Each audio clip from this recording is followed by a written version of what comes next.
Hi all, a new day and new stories from Ocean Story. Just listen to this story. My sister Isla gave birth to her first child at a very young age. It was a boy named Jordan, who is now 16 years old. A few years later, Isla and her husband Cooper decided to try for a baby again. The first time they didn't succeed. It wasn't until 5 years later that my sister finally got pregnant and gave birth to her son, Brayden. And as time went on, my sister became pregnant again. And so the Isla family grew to include 3 children. I love having so many nieces and nephews to spend time with. Now I live with my boyfriend 3 states away from my sister. It is quite warm and we often try to take a break from work with my husband Roman, since only one child in my sister's family is an adult. I buy tickets for Jordan about twice a year and he comes to my house. Even though he is a guy, it is quite nice to spend time with Jordan. My nephew is very smart and likes to play different board games. Almost every evening, I would sit down with my husband and Jordan and play something. I also like to spoil my nephew with something and might go with him to a bookstore or entertainment store. When my nephew goes home, I talk to him by video several times a month. My sister and her husband often told me that I pay too much attention to their son, but eventually they stopped paying attention to it for the sake of their son. This year, my husband told me that his brother and parents want us to come to them for 1 week. After that, we plan to go to a forest area and set up a camp near a river or lake. I thought it would be a great opportunity to take my nephew with us. After all, Jordan had only been on a few camping trips like this. I wrote to my sister and told her that I intended to take her son with me. My sister's husband said he had some plans for the family for those days, but Jordan really wanted to come with me. So then their family decided that Jordan could come with me and my husband on the trip. Jordan told all of his close friends that he was going to go on a trip that he never dreamed of.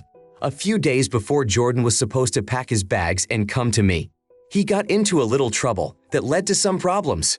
My nephew really wanted to go out with his friends on the last day of the week. He had to pick up his sister from kindergarten and come home with her. Jordan was having such a great time that he forgot about his sister. Eventually, Cooper took off work and went to pick up his daughter.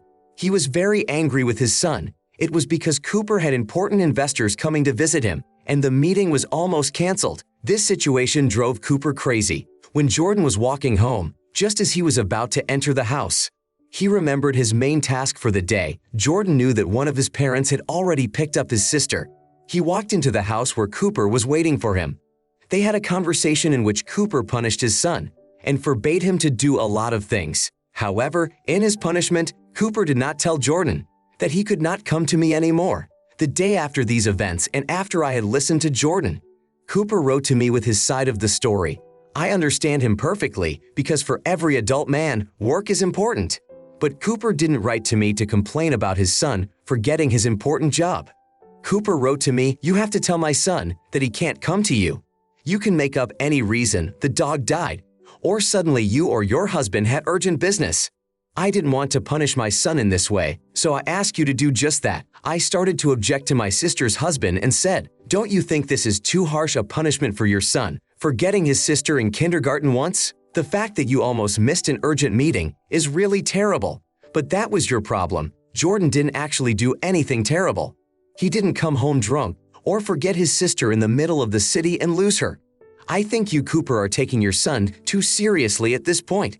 You need to come to your senses and chill out." He was not satisfied with my answer. Cooper told me, "If you don't say something to my son about not being able to join you on your trip, you will be the first reason why he behaved so badly, especially if you or Roman don't. I'll have to do it. I don't want to escalate my conflict with Jordan too much. If I do, then maybe he will hate me very much." I told him, "Cooper, I understand that, but I don't think it would be right if you use your aggression and sense of justice to force me to do it for you. If you decided to punish your son so much, have the courage to do it yourself and don't make me the guilty one. I will not lie to Jordan that I have some urgent business." And that's the end of our conversation. My nephew never came with me to the forest to the camp. Jordan is very angry with his parents for being so harsh with him. He called me more than once to complain about them. I feel really sorry for my nephew. I can safely say that my sister's family was too harsh to their son.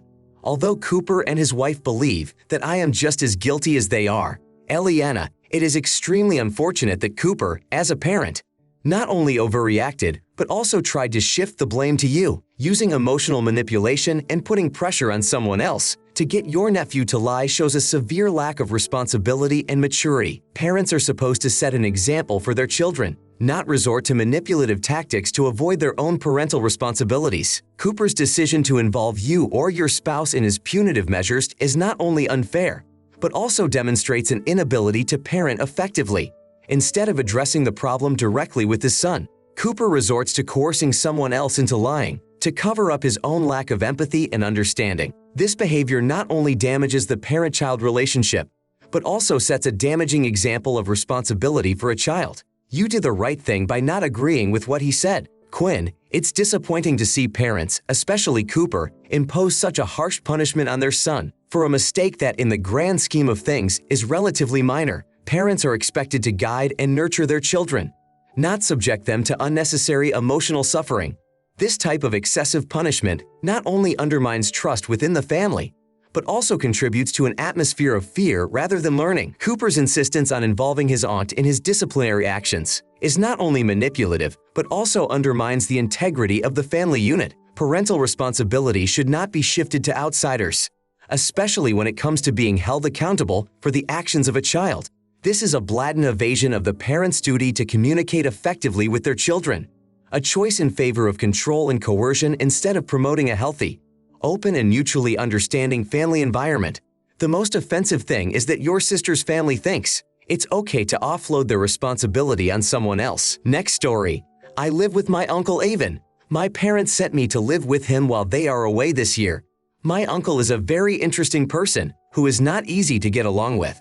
Avon has been an employee all his life and now has a pension. Although he still doesn't want to stay at home all the time, Avon made himself a small vegetable garden and grows some vegetables there. This way he escapes from boredom and says that he really enjoys spending time outside. The only problem with having my uncle at home is that he has to keep himself busy all the time. Often Evan comes to my room and sits next to me. I don't really like that. I like it when everyone has their own space and no one interferes. Unless my uncle is sitting next to me and has nothing to do. Avon goes to the kitchen and cooks something. But the worst part of it is that my uncle can eat whatever he cooks. Avon often uses all the food available to him, even the food I bought. When lunchtime comes and I have to go eat, I see that the food I bought is no longer in the fridge. Because of this, I often eat cheap and fast food. More than once it happened that I had to go to college. I get up to have breakfast, but all my food that I'd bought yesterday is no longer mine. I manage to eat something only when I have to go to the store. If I sit in the kitchen when my uncle Avon is cooking something, then he immediately pours a portion of food for me. Otherwise, when I get hungry, there may be nothing left to eat. I had to talk to my uncle about how we use our resources, but Avon thinks there's no problem. Of course not. He does what he wants when he wants. As long as I do my own thing in my room, even if I bring home a lot of food, Avon will quickly figure out what to do with it. I'm not kidding. My uncle eats a lot when he has nothing to do. Despite my uncle's appetite, he is not even fat. I've always wondered how Evan can eat so much and not get any fatter. Because my uncle has such an appetite, I have to spend extra money. My parents send me money for my living expenses, but it is starting to be not enough with each new month of my life. Even when I came from the store and put some packages in front of Evan and told him, "Uncle, I bought these groceries for 1 week, so try not to eat them in 2 days." Evan says to me, "No way, I'm not going to eat this in such a short time." 3 days later, Evan and I had to go to the store because we were out of food. This situation caused me a great wave of indignation and emotion. However, we didn't fight at the time, so I was able to handle it. But what happened the next week crossed the line. While I'm working, I like to eat sandwiches covered in chocolate and sprinkled with nuts. To do this, I buy a jar of Nutella and some nuts. I usually leave the jar of chocolate in my room and then cook my favorite dish in the kitchen. One day, I made sandwiches in the kitchen. I had an important call and forgot my jar of chocolate on the table. It was almost full when it happened. My uncle came in from the street and started cooking something. 3 hours later, I left the room and wanted to have coffee with sandwiches. As you can guess, my uncle also took the chocolate, That was on the table, but the problem was that his portion of Nutella was much bigger than mine. He ate the whole jar of my Nutella. I could have forgiven him if he had eaten half or even 70%. I had to go to the store to get a new jar of Nutella. Next time I was more careful. 2 days later, the situation happened again. Only this time I put the jar in the fridge and went outside. My uncle woke up and decided to have breakfast. His breakfast was incredibly sweet, thanks to my Nutella. When I came back at lunchtime and saw that the jar was empty again, we had a fight. I told my uncle even that I was very unhappy that he was eating all my food. Sometimes he ate what I hadn't even had time to taste. I was so fed up with his behavior that I decided to keep important food in my room. I even ordered a special lock so that Even wouldn't be tempted to eat my food. When my uncle saw that I had put a lock on my room, Avon was very surprised and started asking me why I was doing it. I told him the truth. Uncle, every time you eat, you see and want everything. Even if I ask you not to eat something, you do it anyway. I'm sick of the fact that you can eat all the food I buy for 1 week in 2 days. From now on, my suffering will be over and I will be able to eat what I want. Avon was puzzled by this situation. He said that I was being silly and I shouldn't hide things from him. I told him, "You have caused me to do exactly that. If you didn't eat all the food we have at home, I wouldn't have to hide the leftovers from you." Even called my dad and complained about my behavior. My uncle thinks I'm doing something wrong and I should be nice to him instead of hiding food in my room. To clarify, I did not hide everything I bought, only the food I wanted to eat for a few days. Otherwise, my uncle Even would have eaten them first, and I would have been without anything. Even gets angry with me and says I'm crazy. He even gave me various utopian examples, saying that he would introduce a schedule of who should eat what. What was I supposed to do? Take it anymore? Ivy, Evan's behavior is not only disrespectful, but a clear violation of boundaries. As an adult, he should be more considerate of shared living space and resources. His disrespect for the food you buy and his tendency to consume it without limits is completely unacceptable. It is disappointing that he ignores this problem and expects you to tolerate this behavior without consequences. Evan's refusal to acknowledge the problem and his attempt to justify his actions by complaining to your father is an immature response. It is frustrating to see a grown man behave in such an arrogant manner, disregarding your right to personal space and property. His irresponsibility and unwillingness to change his behavior is quite strange. Why is it that you are the one who buys so many products? Your uncle is using you and thinks that you will not mind. Sadie, your uncle is very cunning. When you noticed this and acted, your uncle made himself a victim. It is impressive that he would go to such lengths to complain to your father instead of discussing the problem directly with you and trying to resolve it. This behavior creates an uncomfortable and unhealthy living environment. It is very unfortunate that he refuses to take responsibility for his actions. Evan's dismissive attitude toward your concerns and his attempt to portray you as irrational are unacceptable. Everyone deserves to feel comfortable and safe in their own living space. His refusal to acknowledge the consequences of his actions and his attempt to make you think you are wrong is a manipulative tactic that only exacerbates the problem. It is crucial for Even to recognize the boundaries of cohabitation and adjust his behavior accordingly. Otherwise, you will need to find another place to live.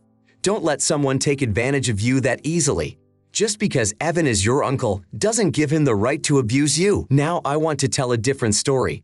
My friend destroyed my family while I was away. It happened 3 months ago when I first left home. My girlfriend Serenity was with me for more than 2 years. She was always doing something nice for me and always pleased me with something new. I always felt that Serenity was the person I was ready to spend the rest of my life with. I also have a friend who is like a brother to me. I have been friends with Jackson for a long time.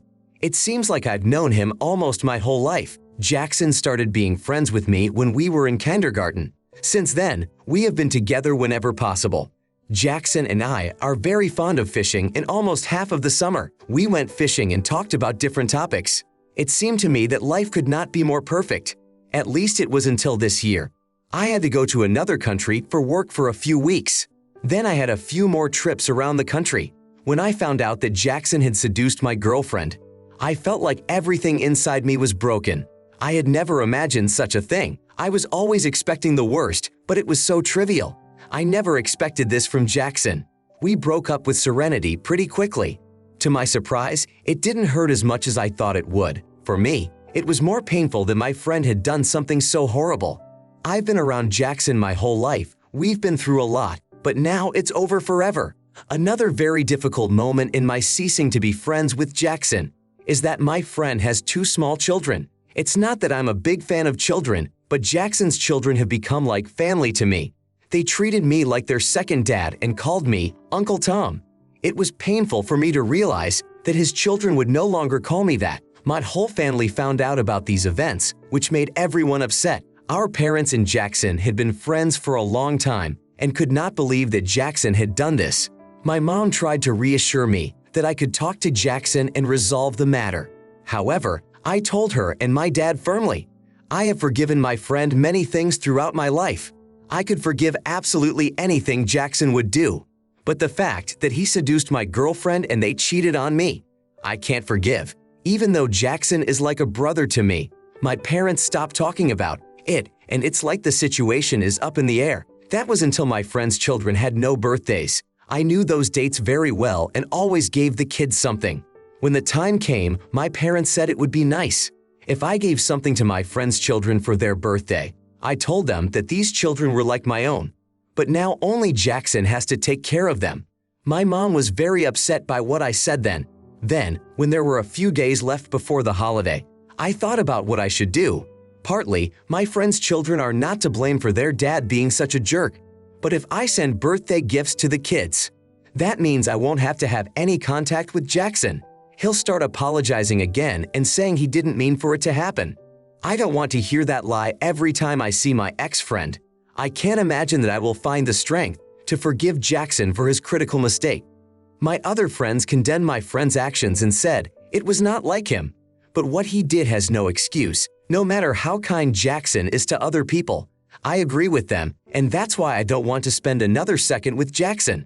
Before the holiday, my mom started asking me again what I had decided. For the record, my friend's parents and my parents were still on good terms with each other. Even after everyone knew what Jackson had done, they probably agreed that they would put pressure on me to forgive my friend, and I started to be friends with Jackson again. I told my mom and dad, if you ever ask me about this situation again, I promise you that your phone numbers will end up in the same place as Jackson's. I don't give a damn about Jackson and his family anymore. I don't care what happens to him now. I don't give a damn. My family said I'm not behaving properly and I need to see a doctor. What did they expect? That I would be happy to go to my friend after everything? Was I an asshole? Autumn, what a horrible story. Your friend did something incredibly disgusting. I'm really annoyed that your parents are willing to forgive your friend and force you to be friends with Jackson. I could not forgive him for such a betrayal. Your parents are only thinking about their own feelings. They didn't care about you the first time. They asked you about your decisions. I'm sorry that no one cares about your feelings and pain. Grace, and no, you're not being an asshole. Your reaction to the betrayal of both your friend Jackson and your now ex-girlfriend Serenity is understandable. Being betrayed by someone close to you, especially in such a personal and hurtful way, can be emotionally devastating. It's normal to feel a range of emotions, including anger, sadness, and a desire to distance yourself from those who have hurt you. I think I would have been more angry and harsh if I were you. The fact that you cannot forgive him for his actions is a valid reaction, and it is important to set boundaries to protect yourself emotionally so that no one else tries to tell you that you are doing the wrong thing. Your decision to stay out of Jackson's life, especially given the pain his actions have caused you, is a smart and self-preserving choice.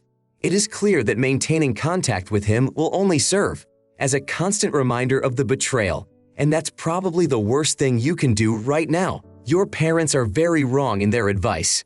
They probably don't understand what a person can feel. A person who has been betrayed by two people who were close to them. You shouldn't think about anyone else right now. Go to a psychologist or spend time with other friends, because now you have neither a girlfriend nor a friend by your side. This is a very terrible thing for a man. I hope that one day Serenity and Jackson will get what they deserve from fate. It's a shame you won't be able to be friends with Jackson's kids anymore, but maybe it will be for the best for you. My next story. I am a grandfather of my son's 3 grandchildren. I also have a daughter who has 2 sons. We have a very large family of up to 15 people. because I have a brother who also has children. In turn, they also have children, and it turns out that I am a grandfather with experience. The thing is, I've been living in America for quite a while with my wife, Haley. We decided to live in America to have a quiet retirement life, without the problems of the present. My children live in Canada, and my wife and I fly to see them every 3 years. Nowadays, it is easy to stay in touch thanks to the internet, and this is the greatest happiness for me. However, my children and grandchildren complain a lot that they don't get enough of my online conversations. My grandchildren have been asking me to fly to them at least twice a year. I am very touched by the fact that they miss me, but flying more than once a year is quite a challenge for me, so my wife and I can afford it once every few years. It also saddens me, but there is nothing I can do about it. Last year, Haley and I were also unable to fly to Canada. This year, most of our family is planning to gather at my son Ian's place in Canada. We rarely get to be in the same place, because our family is big and not everyone is comfortable flying to the other side of the world or country. When Ian called me and said he was waiting for me at his place, I was very happy to receive an invitation from him, but I had to turn him down because this year, I had to pay for the renovation of my house. I also had some health problems, so a large part of my money went to these problems. I didn't want to tell my son about it, because Ian would start offering to pay for my tickets. He has a big family, and I think he needs money for other things right now. My son was very upset that I told him that I would not be flying with my wife to visit him this year. Even though my grandchildren were begging me to pack and fly to them, I could not agree to that. I had another plan. It was quite difficult for me, but it would be better for their well-being. Our conversation about this took place when Haley was not with me. A few days later, an outraged Haley came to me. I couldn't understand what was going on. She started saying that I shouldn't have kept quiet about the fact that we didn't have the money to fly to Ian right now. My wife told me that I should have consulted her before making such a decision. I tried to explain to my wife that it was a difficult decision I had made. I wanted my son to spend as much money as possible on his kids and not on our old asses. Haley was still outraged by what I did. She argued that my son has a good income and has the means to support his family and pay for our tickets. That evening, we had a fight with Haley about it. She was convinced that I should have told my son everything. However, I still believed that my decision was not wrong. The next day in the evening, my son called me and told me that I shouldn't have lied to him. I also explained to him why I didn't ask him to buy the tickets for me. My son said that he would not be able to buy the tickets, and he was sorry for what happened. I found a common language with my son and everything was fine. Haley has been angry with me for more than a week and says that I ruined everything. I feel bad about it. What was I really supposed to do? Austin, I see this situation very simply. You did the right thing and you only wanted what was best for your family. Your wife should not be angry with you. Navigating family dynamics and expectations can indeed be a challenge, especially when it comes to balancing personal circumstances with financial considerations. In your situation, it's clear that your family values unity, and your desire for more frequent visits from your grandchildren reflects their love and connection to you. The decision to prioritize home repairs and health issues before traveling to Canada demonstrates the difficult choices that people often face. Obviously, you wanted to ease the financial burden on your son by allowing him to allocate resources to his growing family. However, this decision has had some unintended consequences, causing disagreements between you and your wife, which can be easily resolved. But your wife chose the path of insulting you. Gianna, while the decision not to visit your son this year was dictated by practical considerations dealing with the emotional fallout, in your family will require empathy, understanding, and effective communication. If I were your wife, I would also not be happy that my husband deliberately refused to visit relatives when there was money for the trip. Maybe next time you should really consult with your wife instead of making important decisions on your own. Your son could have bought the tickets for you and Haley. However, you turned on the very caring grandfather mode. That's not so bad, but it was clearly not the best decision for you and Haley. Valentina, this is really a story that has several important points. I can understand your concern for the family, Ian. I can also understand Haley's feelings. She probably got tired of being at home and wanted to go somewhere. Of course, when Haley found out that you turned down the chance, she got mad at you and started blaming you for it.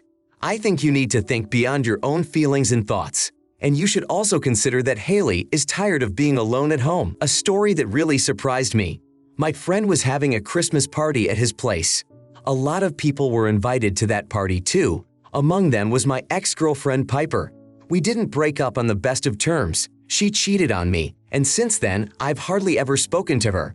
I now have my own family and my daughter Lydia, who is now 8 years old. She is not yet very old, but I was able to take her with me on the holiday because my wife and my son were with their relatives at the time. My daughter and I had no choice but to go to my friend's house for Christmas. I was very surprised that my friend invited Piper and her new husband. As I found out later, it was my friend's wife's idea. During the holiday, I tried to ignore Piper. I was with my daughter, so it helped me until I wanted to spend some time with my friends. I asked Lydia to sit at the table and not go far. Just in case, I gave Lydia a phone so she wouldn't be so bored. When I sat with my friends for a while, I came back to find my daughter. Lydia was not where I left her. I had to look for my daughter around the house for a while. Eventually, I saw Lydia sitting on the couch talking to Piper. I walked over to them and asked, "Lydia, why are you sitting with that woman?" My daughter said, "Aunt Piper noticed I was bored and we started talking." "Dad, why didn't you tell me that this was your old friend?" To be honest, I was a little confused and told my daughter that I knew Piper through work. Then I took my daughter by the hand and we left. My daughter started asking a lot of questions, and I had to make up different stories again. Later, I went outside to be alone for a while and think about what had happened. I came back inside and saw my daughter sitting with Piper and her husband again. I was a little confused and went to get my daughter, until Piper said something inappropriate to my child. My daughter had learned a little more than she should while I was away. She asked me as soon as I got home, "Daddy, why didn't you tell me that you used to be with Aunt Piper?" I told her, "It's not something we should discuss now." She started to get naughty and asked me to tell her everything. I took her hand and walked out. Suddenly Piper said, "Are you leaving?" I couldn't stand it and told her, "You should keep your mouth shut and not spoil my daughter." I had a little fight with Piper in front of my daughter. I was really emotional then and said a lot of things that my daughter shouldn't have heard. Now Lydia is mad at me for not letting her talk to Piper. Also, my daughter resented me for not telling her the truth about who Piper was to me. I felt like a jerk for that. Then my wife found out about the whole thing. She said I was irresponsible for letting our daughter know about Piper. Ezekiel, I am concerned that Piper, knowing your history, has engaged in a conversation with your daughter without telling you. It is very important for Piper to respect your boundaries, especially when it comes to your child. Instead of avoiding the truth, consider explaining the situation to Lydia in an age-appropriate way, making sure she understands the context and reasons for your and Piper's past. Piper's behavior at the party was inappropriate, given the history between you two. It is clear that her actions have caused a lot of confusion and discomfort for both you and your daughter. Your wife made a good point about your behavior. You should not have left your own daughter in a place she did not know. So you are partly the first cause of this situation. Kose, Piper's lack of sensitivity to your story and her inappropriate comments about your daughter are troubling. However, it is important to recognize that your decision to hide your past from Lydia may have led to her confusion and frustration. If only you didn't blame your ex for this. You are also very much to blame. In the future, you should favor open communication with your daughter so that this does not happen again. In addition, explain to Piper that certain boundaries need to be respected, especially when it comes to interacting with your child. Piper's actions were disrespectful, and it is understandable that you were upset by her inappropriate behavior toward your daughter. However, it is important to think about the consequences of not sharing the truth about your past with Lydia. I realized once again that this is an important point. When parents tell their children the right information at the right time, you have hurt your daughter very much by lying to her. Better think about how to reconcile with Lydia.